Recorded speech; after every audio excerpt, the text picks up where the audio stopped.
अस्सलाम वालेकुम जी। आज आप लोगों के लिए बना रहे हैं आप ही की रिक्वेस्ट पर मटन जिंजर। चीज़ें आपको दिखा देते हैं। यहाँ पर जो है ये है मटन मैं इस्तेमाल कर रही हूँ। आपकी मर्जी, आप कितनी बड़ी बोटियाँ पसंद करते हैं, लेकिन जब आप इसको पकाएं तो मेक श्योर कीजिए कम से कम 1 से 1.5 इंच की बोटी, क्योंकि ऑब्वियसली गोश्त श्रिंक होता है। तो ये हो गया हमारा मटन। इसके अंदर जाएंगे प्याज यानी कि अनियंस, फाइनली स्लाइस कर लीजिएगा।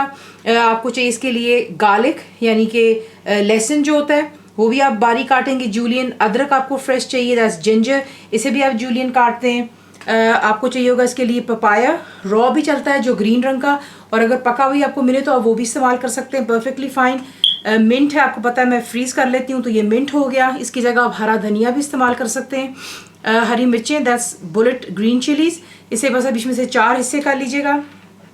क्रश्ड रेड चिलीज यानी कुटी हुई लाल मिर्चें, मेस यानी कि जावित्री पाउडर, लेमन जूस, सॉल्ट यानी कि नमक, इलायची powder that's green cardamom powder, crushed black pepper यानी कि कुटी हुई काली मिर्चें, गरम मसाला।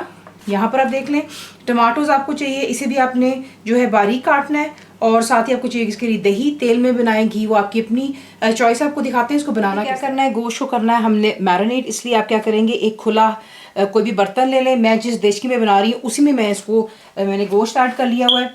इसमें जाता है सबसे पहले तमाम लहसुन, अनियन सारे जाएंगे,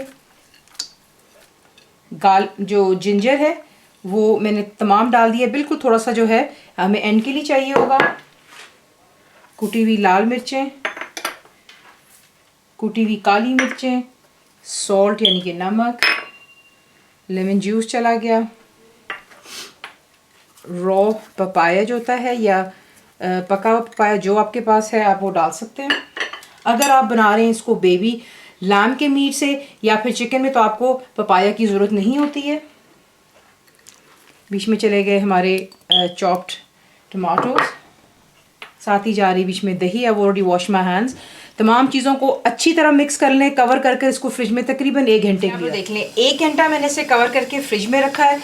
पपाया जो होता है उससे और दही टमाटर से होता है कि जो आपका मटन होता है, या अगर आप बीफ में बना रहे हैं तो गोश्त बहुत परफेक्टली और जल्दी ही गल जाता है, वरना इसे काफ़ी टाइम लग सकता है पकने में। तो 1 घंटे बाद नीचे मैंने चूल्हा हाई पर इस वक्त रखा हुआ है। जैसे आप देखेंगे इसमें जोश आ जाता है, थोड़ा सा आप देखेंगे बबलिंग स्टार्ट होगी, तब आप इसे कवर करेंगे और लो टू मीडियम पर रखकर तब तक कुक करेंगे जब तक कि गोश्त परफेक्टली गल जाए और जितना भी पानी गोश्त छोड़ेगा और दही का वो ड्राई हो जाना चाहिए। यहाँ पर देख लें कि गोश्त जो है इसका पानी और दही जो भी तमाम सी डाली वो खुश्क हो चुका है।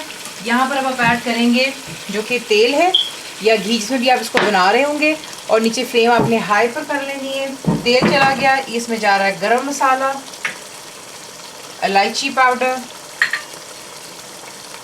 जावित्री चली गई, और यहाँ पर हाई फ्लेम पर अब आपने इसको इतनी अच्छी तरह भूनना है कि जो हमने तेल या घी जो भी सालन में डाला हुआ है ये दोबारा सरफेस पर आ जाए।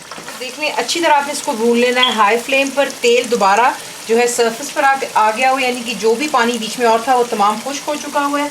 इसमें यहाँ पर आप डालते हैं आपकी जो हरी मिर्चें, और इसमें जाएगा पुदीना। आपको पता है मैं फ्रोज़न इस्तेमाल करती हूँ, इसका कलर कितना खूबसूरत लग रहा है। पहले से निकाल के रखेंगे तो ये थोड़ा काला पड़ जाता है। और इसके अंदर डालेंगे फ्रेश अदरक थोड़ी सी, और उसके बाद जो है इसे आप अच्छी तरह मिक्स कर लें और इसे डिश आउट कर लें। ये रहा आपका मटन जिंजर। नान के साथ खाएं या गरम गरम रोटी के साथ, आपकी अपनी चॉइस है। फुल रेसिपी के लिए आप जाएंगे मेरी वेबसाइट which is cooked-with-faiza.net पर। बनाइए, तो आपको कैसा लगा दुआ में याद रखें, and thank you for watching the video.